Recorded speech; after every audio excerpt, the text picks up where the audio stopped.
안녕하세요. 세상박사 이야기 세박입니다. 이번 시간은 개인별 매출 실적에서 각 부서별, 직급별 인원수를 구하고 매출 실적을 합산하는 함수인 SUMIFS, COUNTIFS 함수에 대해서 알아보겠습니다. 이 함수를 사용하면 영업일부 차장 인원수와 영업일부 차장의 매출 실적 합계, 또 과장의 인원수와 매출 실적을 구할 수 있습니다. 이렇게 다른 부서도 직급별 인원수 및 매출 실적을 합산할 수 있습니다. 그럼 자세히 알아보겠습니다. 보시는 표의 왼쪽은 23명에 대한 개인별 매출 실적입니다. 소속 부서는 영업 1부와 2부로 되어 있고 직급은 차장, 과장, 대리입니다. 오른쪽은 우리가 이번 시간에 SUMIFS, SUMCOUNTIFS 함수를 사용해서 만들 부서별, 직급별 매출 실적 집계표입니다. 부서 및 직급에 따라 인원수 항목은 왼쪽에 개인별 매출 실적 자료에 해당하는 행의 수가 되겠습니다. 그리고 직급별 매출 실적은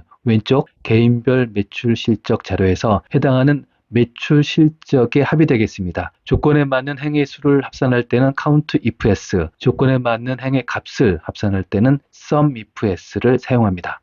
그런데 제가 다른 영상에서 SUMIF와 COUNTIF 함수를 설명한 적이 있습니다. 먼저 SUMIF와 SUMIFS, COUNTIF와 COUNTIFS의 차이점을 알아보는 것이 좋겠습니다. J열부터 보시면 부서별 인원수와 매출 실적을 구하는 표입니다. 합산하는 조건이 부서입니다. 조건이 하나입니다. 그런데 아래를 보시면 인원수를 구하거나 매출 실적을 합산하는 조건이 두 개입니다. 영업 1부이고 차장 직급에 대해서 인원수와 매출 실적을 합산하고 또 영업 1부의 과장 직급에 대해서 자료를 구합니다. 결국 카운트나 매출 실적 썸을 위한 조건이 하나가 아니고 두 개입니다. 이렇게 조건이 하나이면 SUMIF, COUNTIF를 사용하고 조건이 두 개 이상이면 SUMIFS나 COUNTIFS를 사용합니다. 그러면 조건이 부서와 직급 이렇게 두 개인 부서별, 직급별 매출 실적 집계표를 만들어 보겠습니다. 인원수를 계산하기 위해서는 COUNTIFS 함수를 사용합니다. COUNTIFS 함수의 인자를 보면 조건 범위 1, 조건값 1, 조건 범위 2, 조건값 2 이렇게 계속 넣을 수 있습니다. 앞서 말씀드린 대로 조건값을 두 개 이상 넣을 수 있습니다. 그럼 실제 작성해 보겠습니다. 영업 일부의 차장 직급의 인원수를 구해보면 L3셀에 커서를 놓으시고 equal COUNTIFS 가로 열고 하시고 첫 번째 참조할 범위입니다. 영업 일부의 차장이므로 먼저 소속 부서 F열의 4행부터 26회까지 선택합니다. 검마하시고 첫 번째 조건 범위를 선택했으니 이제 조건값입니다. 조건값은 영업 일부이니까 J4셀을 선택하시면 됩니다. 이제 두 번째 조건 범위와 두 번째 조건 값을 설정해 보겠습니다. 계속 컴마로 연결하면서 조건 범위, 조건 값을 넣으시면 됩니다. 두 번째 조건 범위는 직급이므로 2열이 되겠습니다. 2열의 4행부터 26행까지 선택하시고 컴마, 조건 값, 차장입니다. K4셀을 선택하시면 됩니다. 괄호 닫으시고 엔터 하시면 됩니다. 그러면 영업 일부의 차장 직급에 해당하는 인원수가 구해졌습니다.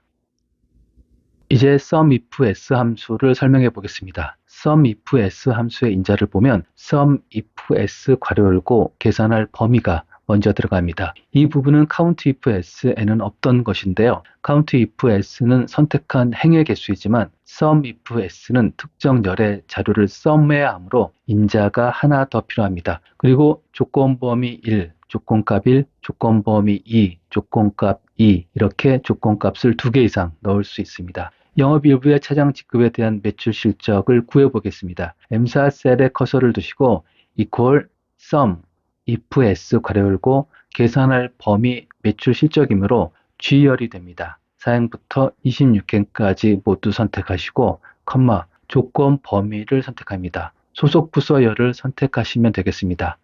컴마 조건값은 영업 일부입니다. G4셀을 선택합니다. 컴마 하시고 다시 두 번째 조건 범위와 조건값을 선택합니다. 직급이므로 직급에 대한 조건 범위는 2열입니다. 선택하시고요. 컴마하고 조건값 K4셀을 선택하시고 괄호 닫고 엔터 하시면 됩니다.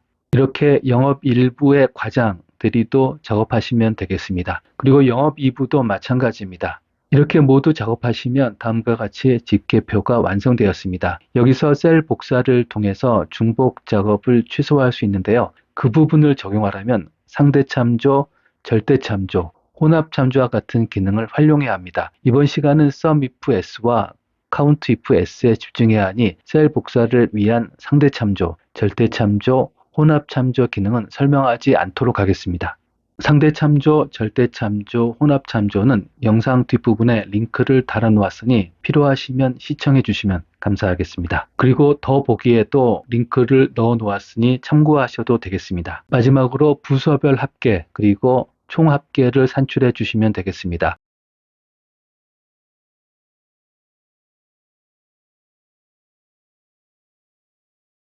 이번 시간은 두 개 이상의 조건 값으로 sum 또는 count를 계산하는 sum if s 그리고 count if s 함수를 알아보았습니다. 이것으로 마치고요. 저 세바기는 유익한 정보로 다시 찾아뵙겠습니다. 좋으셨다면 좋아요, 구독해 주시면 큰 힘이 되겠습니다. 감사합니다.